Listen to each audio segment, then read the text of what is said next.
வடக்கு காசாவிலும் தெற்கு காசாவிலும் மாறி மாறி சிப்பாய்களை அள்ளிச் செல்லும் ஹெலிகாப்டர்களும் நிரம்பி வழியும் ஆக்கிரமிப்பு வைத்தியசாலைகளும் காசாவிற்குள்ளே நுழைந்திருக்கக்கூடிய ஆக்கிரமிப்பு படைகளையும் போர் வாகனங்களையும் சிப்பாய்களையும் பயன்படுத்தி பயிற்சிகளை பெற்று வரும் புதிய பலஸ்தீனிய போராளிகளுக்கு எதிராக காசாவிலே களமிறக்கப்பட்டிருக்கக்கூடிய ISIS பயங்கரவாதிகள் இஸ்ரேலி ஆக்கிரமிப்பின் டோரா உயர் சபையினுடைய முடிவுகளும் நெட்டன்யாகுவோடு புலம்பித் திரியும் பென்குவிரும் ஸ்மோட்ரிச்சும் லெபனான் தலைநகர் மீதான இஸ்ரேலி ஆக்கிரமிப்பின் உச்ச வான்வழி தாக்குதல்களும் இதற்கு பின்னால் இருக்கக்கூடிய நோக்கங்களும்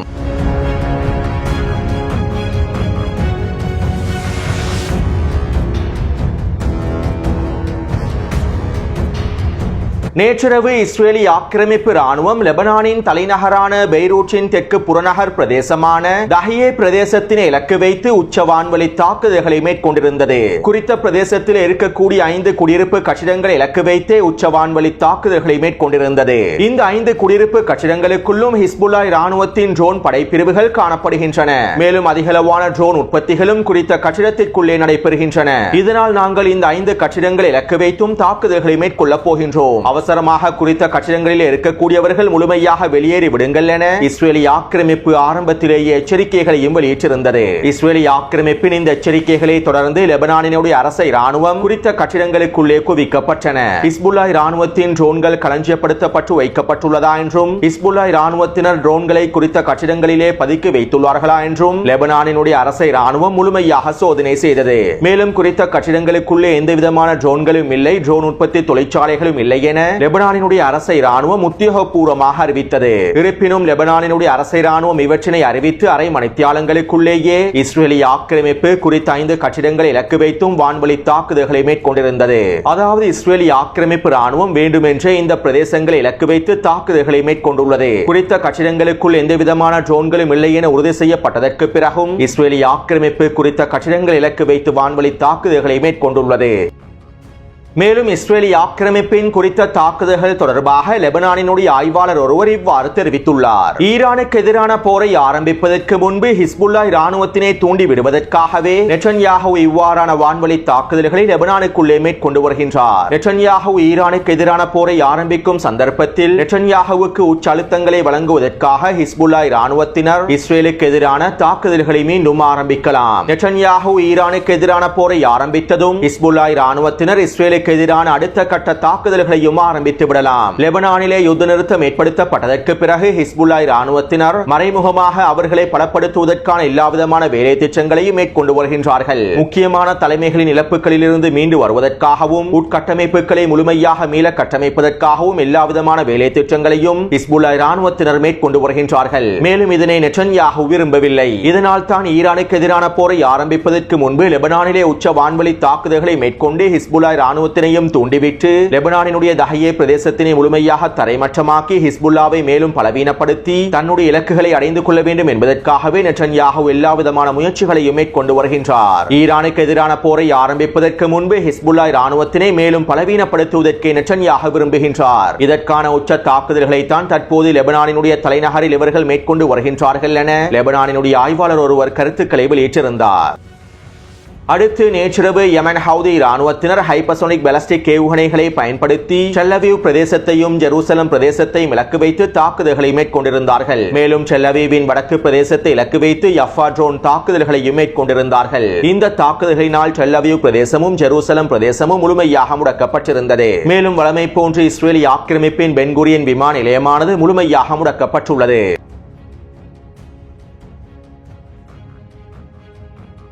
இஸ்ரேலி ஆக்கிரமிப்பின் அரசியல் களத்திலே பதற்ற நிலைமையானது தொடர்ச்சியாக அதிகரித்துக் கொண்டே செல்கின்றது. நெட்டன்யாஹூவும் அவருடைய வலதுசாரி அமைச்சர்களும் பித்து பிடித்ததை போன்று அலைந்து திரிந்து கொண்டிருக்கின்றார்கள். ஆட்சியை தக்கவைத்துக் கொள்வதற்காகவும் பாராளுமன்றத்தினுடைய ஆதிக்கத்தினை தக்கவைத்துக் கொள்வதற்காகவும் எல்லாவிதமான முயற்சிகளையும் மேற்கொண்டு வருகின்றார்கள். இதற்கமைவாக நேற்றிரவு நெட்டன்யாஹூ ஷாஸ் கட்சியினுடைய தலைவர்களை சந்தித்து விசேட கலந்துரையாடல்களை மேற்கொண்டிருந்தார். இந்த கலந்துரையாடல்களுக்கு பிறகு நெட்டன்யாஹூவின் அரசு அலுவலகம் இவ்வாறு தெரிவித்திருந்தது. நாங்கள் ஷாஸ் கட்சியோடு மேற்கொண்டிருக்கக்கூடிய கலந்துரையாடல்கள் பயனுள்ளதாகவே அமைந்திருந்தது. மேலும் இந்த கூட்டணியை பாதுகாப்பதற்காக அவர்கள் உறுதி கொண்டுள்ளார்கள் என நெட்டன்யாகுவின் அரசு அலுவலகம் தெரிவித்திருந்தது. இருப்பினும் ஷாஸ் கட்சியினுடைய தலைவர்கள் இதனை மறுத்திருந்தார்கள். நெட்டன்யாகுவோடு நடைபெற்ற கலந்துரையாடல்கள் பயனற்றவை. நெட்டன்யாகு ஹரேடி யூதர்களுக்கு எதிரான சட்ட வரைவை மீள பெறுவதில் ஆர்வம் காட்டவில்லை. அவர் தன்னுடைய பதவியை தக்க வைத்துக் கொள்வதற்கே ஆர்வம் காட்டுகின்றார். மேலும் வருகின்ற வாக்கெடுப்பிலே நாங்கள் பாராளுமன்றத்தினை கலைப்பதற்காகவே வாக்களிப்போம் என ஷாஸ் கட்சியினுடைய தலைவர்கள் தெரிவித்திருந்தார்கள்.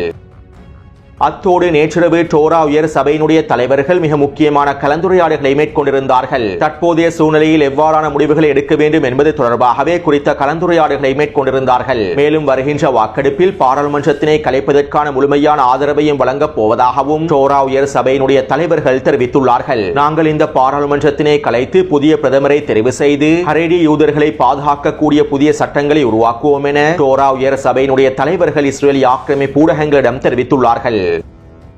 இது ஒரு புறம் இருக்க, ஹரேடி யூதர்கள் இஸ்ரேலி ஆக்கிரமிப்பின் டெல் அவீவ் பிரதேசத்திலும் ஜெருசலம் பிரதேசத்திலும் தொடர்ச்சியான ஆர்ப்பாட்டங்களையும் போராட்டங்களையும் மேற்கொண்டு வருகின்றார்கள். ஹரேடி யூதர்களை இராணுவத்தில் இணைத்துக் கொள்ளக்கூடிய இந்த சட்டமூலத்தினை நெட்டன்யாகு முழுமையாக திரும்ப பெற வேண்டும். நெட்டன்யாகு தன்னுடைய பதவியை இழக்க வேண்டும் என தொடர்ச்சியான ஆர்ப்பாட்டங்களையும் போராட்டங்களையும் மேற்கொண்டு வருகின்றார்கள். அத்தோடு இஸ்ரேலி ஆக்கிரமிப்பின் தீவிர வலதுசாரி அமைச்சர்களான பென்கோவிரும் ஸ்மட்ரிச்சும் நெட்டன்யாகுவின் அரசாங்கத்தினை பாதுகாப்பதற்காகவும் கூட்டணியை பாதுகாப்பதற்காகவும் தொடர்ச்சியான கலந்துரையாடல்களை மேற்கொண்டு வருகின்றார்கள். மேலும் பென்கோவிர் இஸ்ரேலி ஆக்கிரமிப்பு ஊடகங்களிடம் இவ்வாறு தெரிவித்திருந்தார். தற்போது இஸ்ரேலின் அரசியல் களத்தில் ஏற்பட்டிருக்கக்கூடிய நிலைமை மிகவும் பயங்கரமான நிலைமையாகும். ஆர்த்தடாக்ஸ் கட்சிகளுக்கும் ஜியோனிச கட்சிகளுக்கும் இடையிலான மோதல் இஸ்ரேலினுடைய அரசியல் களத்தில் மிகப்பெரிய தாக்கத்தினையும் விளைவுகளையும் ஏற்படுத்தப் போகின்றது. நாங்கள் காசாவின் களத்திலே ஹமாஸை முழுமையாக அழித்து வெற்றி பெற வேண்டும். ஆனால் இவர்கள் எங்களை வெற்றி பெறவிட மாட்டார்கள். தற்போதைய சூழ்நிலையில் தேர்தல் நடத்தப்பட்டால் நாங்கள் காசாவின் யுத்த களத்திலே தோல்வி அடைந்து விடுவோம். இவ்வளவு நாளாக நாங்கள்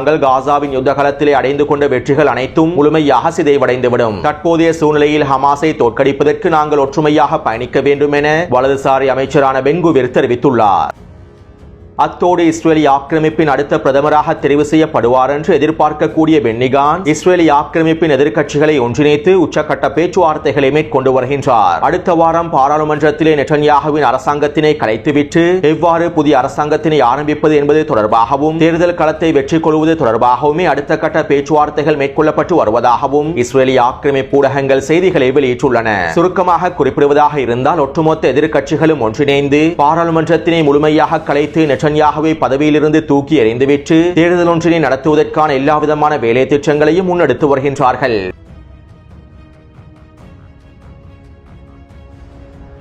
காசாவிலே உள்ள சிறுமி இன்று காலை ஊடகங்களிடம் இவ்வாறு தெரிவித்திருந்தார். இந்த நேரத்திலே ஒட்டுமொத்த உலகமும் குர்பான் கொடுக்கப்பட்டவற்றை பெற்றுக் கொள்வதிலும் விலை உயர்ந்த ஆடைகளை அணிவதிலும் மும்முரமாக இருக்கின்றார்கள். ஆனால் நாங்கள் காசாவிலே படுகொலை செய்யப்பட்டும் பட்டினியினாலும் கொல்லப்பட்டுக் கொண்டிருக்கின்றோம். காசாவிலே நாங்கள் ஒவ்வொரு நாளும் இதயம் உடைக்கப்பட்டு கொல்லப்பட்டு வருகின்றோம். எங்களுக்கு இங்கு ஒரு சிறிய சந்தோஷம் கூட இல்லை. எங்களுடைய வீடுகள் பசியாலும் மரணத்தாலும் நிரம்பியுள்ளன. மௌனமாக இருக்கும் உலகமே, வரலாறு ஒரு பொழுதும் உங்களை மறக்காது. ஏன் காசாவை நீங்கள் கைவிட்டீர்கள் என நிச்சயமாக எங்களுடைய எதிர்கால சந்ததியினர் கேள்விகளை எழுப்புவார்கள் என குறித்த சிறுமி ஊடகங்களிடம் தெரிவித்திருந்தார். மேலும் குறித்த காணொலியை நான் டெலிகிராம் சேனலிலே பதிவிட்டுள்ளேன். அதே போன்று வடக்கு காசாவில் இருக்கக்கூடிய தந்தை ஒருவர் இவ்வாறு ஊடகங்களிடம் தெரிவித்திருந்தார். ஒட்டுமொத்த உலகமும் இன்றைய தினம் விலங்குகளை தியாகம் செய்து பெருநாளை கொண்டாடுகின்றது. நாங்கள் காசாவிலே எங்களுடைய குழந்தைகளை தியாகம் செய்கின்றோம். மௌனமாக இருக்கக்கூடிய அரபுகளே, நிச்சயமாக நாங்கள் தீர்ப்பு நாளில் சாட்சி சொல்வோம் என குறித்த தந்தை ஊடகங்களிடம் தெரிவித்திருந்தார்.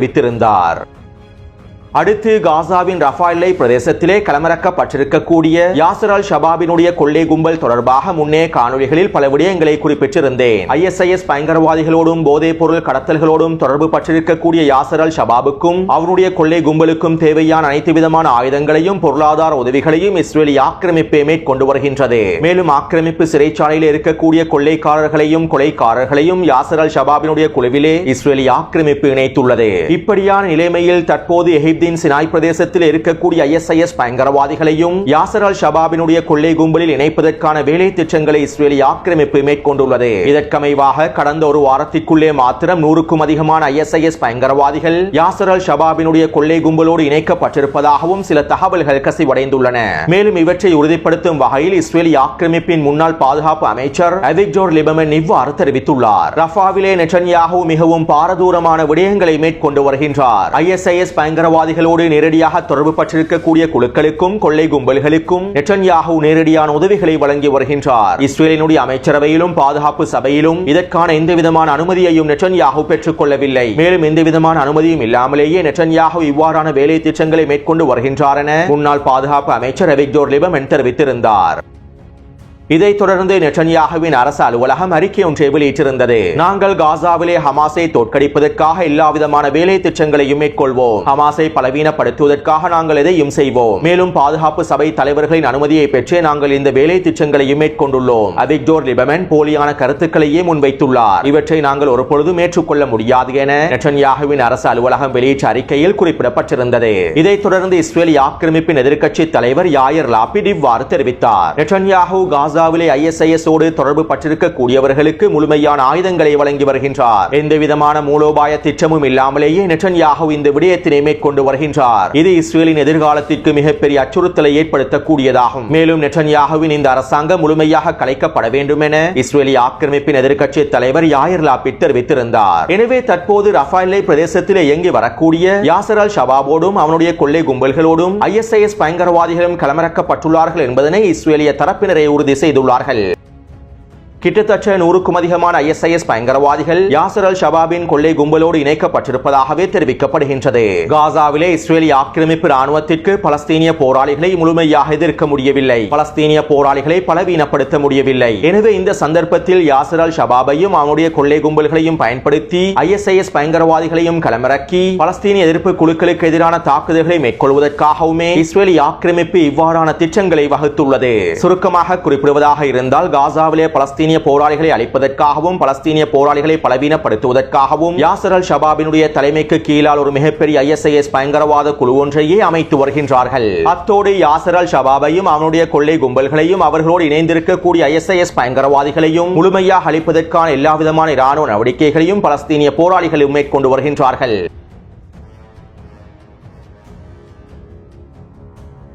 காசாவின் களத்தில் இருக்கக்கூடிய முஜாஹிதீன் படைப்பிரிவின் ஊடக பேச்சாளர் அபு பிலால் அவர்கள் அறிக்கை ஒன்றை வெளியிட்டிருந்தார். 2025ஆம் ஆண்டின் ஆரம்பத்திலிருந்து நாங்கள் பல புதிய போராளிகளை இணைத்துக் கொண்டுள்ளோம். நாங்கள் எதிர்பார்த்ததை விட ஆயிரக்கணக்கான புதிய போராளிகள் எங்களோடு இணைந்து கொண்டுள்ளார்கள். கடந்த 6 மாதமாக நாங்கள் அவர்களுக்கு தேவையான எல்லா விதமான பயிற்சிகளையும் வழங்கியுள்ளோம். தற்போதைய யுத்த களத்திலும் அவர்கள் முழுமையான பயிற்சிகளை பெற்றுக் கொண்டுள்ளார்கள். மேலும் பயிற்சி பெற்றிருக்கக்கூடிய புதிய போராளிகளையும் நாங்கள் களத்திலே களமிறக்கி இருக்கின்றோம். எங்களுடைய மக்கள் உண்மையான விசுவாசத்தோடு வலிமையாக இருக்கின்றார்கள் என்பதனை நாங்கள் உறுதிப்படுத்துகின்றோம். நாங்கள் எங்களுடைய தேச மக்களின் உறுதியோடு இந்த போராட்டத்தை இறுதி வரை நகர்த்தவே போகின்றோம் என குறித்த படைப்பிரிவினுடைய ஊடக பேச்சாளரின் அறிக்கையில் தெரிவிக்கப்பட்டிருந்தது. தற்போது காசாவின் களத்திலே அல்கஸாம் படைப்பிரிவினர், அல் குதுஸ் படைப்பிரிவினர், அல் அக்ஸா படைப்பிரிவினர் என ஒட்டுமொத்த படைப்பிரிவினரும் தங்களுடைய புதிய போராளிகளை களமிறக்கியுள்ளார்கள். இந்த வருட ஆரம்பத்திலே புதிய போராளிகளை இணைத்துக் கொள்வதற்கான வேலை திட்டங்கள் ஆரம்பிக்கப்பட்டிருந்தன. மேலும் இதன்போது ஆயிரக்கணக்கான புதிய போராளிகள் பலஸ்தீனிய எதிர்ப்பு குழுக்களில் இணைந்து கொண்டார்கள். கிட்டத்தட்ட 20,000க்கும் அதிகமான புதிய போராளிகள் இணைந்து கொண்டிருப்பதாகவே இஸ்ரேலிய ஆக்கிரமிப்பு இராணுவ ஆய்வு நிறுவனங்களும் தெரிவித்துள்ளன. மேலும் கடந்த 6 மாதமாக பலஸ்தீனிய புதிய போராளிகளுக்கு தேவையான எல்லா விதமான பயிற்சிகளும் வழங்கப்பட்டுள்ளன. அத்தோடு இந்த பயிற்சிகளுடைய இறுதி கட்டமாகவே தற்போது காசாவின் களத்தில் புதிய பலஸ்தீனிய போராளிகள் களமிறக்கப்பட்டுள்ளார்கள். இன்னும் ஒரு விதத்தில் குறிப்பிடுவதாக இருந்தால் தற்போதைய காசாவின் யுத்த களத்தில் புதிய பலஸ்தீனிய போராளிகளை களமிறக்கிய தாக்குதல்கள் மேற்கொள்ளப்பட்டு வருகின்றன. இன்னும் காசாவின் களத்தில் பலஸ்தீனிய எதிர்ப்பு குழுக்கள் உச்ச தாக்குதல்களை ஆரம்பிக்கவில்லை. புதிய பலஸ்தீனிய போராளிகளுக்கான பயிற்சியாகவே தற்போதைய தாக்குதல்களையும் மேற்கொண்டு வருகின்றார்கள். அடுத்து இஸ்ரேலிய ஆக்கிரமிப்பு ராணுவம் கடந்த 24 மணித்தியாலங்களுக்குள் மேற்கொண்டிருக்கக்கூடிய வான்வழி தாக்குதல்களில் 30க்கும் அதிகமான பலஸ்தீனிய மக்கள் இனப்படுகொலை செய்யப்பட்டுள்ளார்கள். அதே நேரம் கடந்த 24 மணித்தியாலங்களுக்குள் பலஸ்தீனிய போராளிகளும் சிக்கலான வீரியமான தாக்குதல்களை மேற்கொண்டு வருகின்றார்கள். இதற்கமைவாக அல்கஸாம் படையினர் கான் யூனிஸின் தெற்கு பிரதேசமான முர்தஜா பிரதேசத்திலே புல்டோசர் வண்டியொன்றை யாசை ஏவுகணை மூலம் அழித்துள்ளார்கள். மேலும் குறித்த பிரதேசத்திலே நிலை கொண்டிருக்கக்கூடிய படைகள் இலக்கு வைத்து துப்பாக்கிச்சூட்டு தாக்குதல்களையும் மோட்டார் குண்டு தாக்குதல்களையும் மேற்கொண்டுள்ளார்கள். அதேபோன்று அபு அலி முஸ்தபா படையினர் வடக்கு காசாவிலே உளவு பார்ப்பதற்காக களமிறக்கப்பட்டிருந்த 5 இஸ்ரேலிய ஆக்கிரமிப்பு ட்ரோன்களையும் கான் யூனிஸ் பிரதேசத்திலே 3 ட்ரோன்களையும் சுட்டு வீழ்த்தியுள்ளார்கள். அடுத்து அல் அக்ஸா படையினரும் அபு அலி முஸ்தபா படையினரும் ஒன்றிணைந்து அட்டாட்டா பிரதேசத்திலே கூட்டு தாக்குதல் ஒன்றை மேற்கொண்டுள்ளார்கள். இதன்போது டிபிஜி ஏவுகணைகளையும் ஆர்பிஜி ஏவுகணைகளையும் பயன்படுத்தி ஒரு மெர்காவா தாங்கியையும் ட்ரூப்ஸ் கேரியர் வாகனம் ஒன்றையும் கொத்தாக தட்டி தூக்கியுள்ளார்கள். அதற்குள்ளே இருக்கக்கூடிய சிப்பாய்களும் மொத்தமாக அழிக்கப்பட்டுள்ளார்கள். அடுத்து அல்கஸாம் படையினர் கான் யூனிஸின் தெற்கு பிரதேசமான நஜ்ஜார் பிரதேசத்திலே நிலை கொண்டிருக்க இருக்கக்கூடிய சிப்பாய்கள் இலக்கு வைத்து மோட்டார் குண்டு தாக்குதல்களை மேற்கொண்டுள்ளார்கள். இதன்போது குறித்த பிரதேசத்திலே நிலை கொண்டிருந்த ஜீப் வண்டி ஒன்று மொத்தமாக அழிக்கப்பட்டுள்ளது.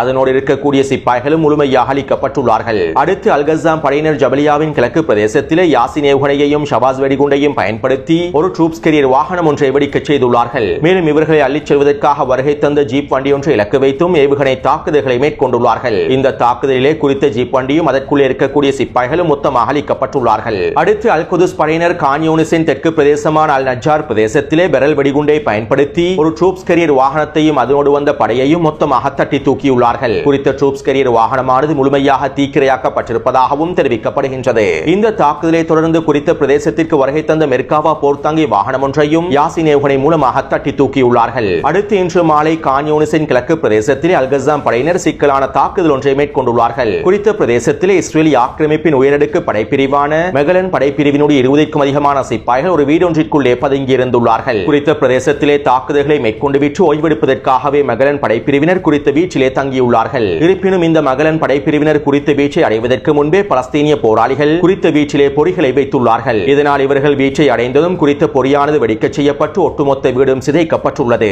மேலும் இதற்குள்ளே இருக்கக்கூடிய 20க்கும் அதிகமான சிப்பாய்களும் மொத்தமாக அழிக்கப்பட்டுள்ளார்கள். இந்த தாக்குதலிலே 12 சிப்பாய்கள் படுகாயமடைந்திருப்பதாகவும் 6 சிப்பாய்கள் கொல்லப்பட்டிருப்பதாகவும் இஸ்ரேலி ஆக்கிரமிப்பு ஊடகங்களே ஒப்புக்கொண்டுள்ளன. இருப்பினும் குறித்த வீச்சிலே இருக்கக்கூடிய ஒட்டுமொத்த சிப்பாய்களும் மொத்தமாக அழிக்கப்பட்டிருப்பதாகவே தெரிவிக்கப்படுகின்றது. அத்தோடு இந்த தாக்குதலை தொடர்ந்து இவர்களை மீட்டுச் செல்வதற்காக வருகை தந்த மீட்பு படையை இலக்கு வைத்தும் பலஸ்தீனிய போராளிகள் பொறிவைத்து தாக்குதல்களை மேற்கொண்டுள்ளார்கள். எனவே நேற்று மாலை 6 மணியிலிருந்து இன்று மாலை 6 மணி வரையில் கிடைக்கப்பட்டிருக்கக்கூடிய தகவல்களுக்கு அமைவாக 2 மெர்காவா போர்த்தாங்கி வாகனங்களும் 3 ட்ரூப்ஸ் கேரியர் வாகனங்களும் 2 ஜீப் வண்டிகளும் ஒரு புல்டோசர் வண்டியும் 8 ட்ரோன்களும் அளிக்கப்பட்டுள்ளன. மேலும் 50க்கும் அதிகமான சிப்பாய்கள் மொத்தமாக அளிக்கப்பட்டுள்ளார்கள். அது மட்டுமல்லாமல் கடந்த 24 மணித்தியாலங்களுக்குள் இஸ்ரேலி ஆக்கிரமிப்பு வைத்தியசாலைகள் நிரம்பி வழிவதாகவும் தகவல்கள் வெளியாகியுள்ளன.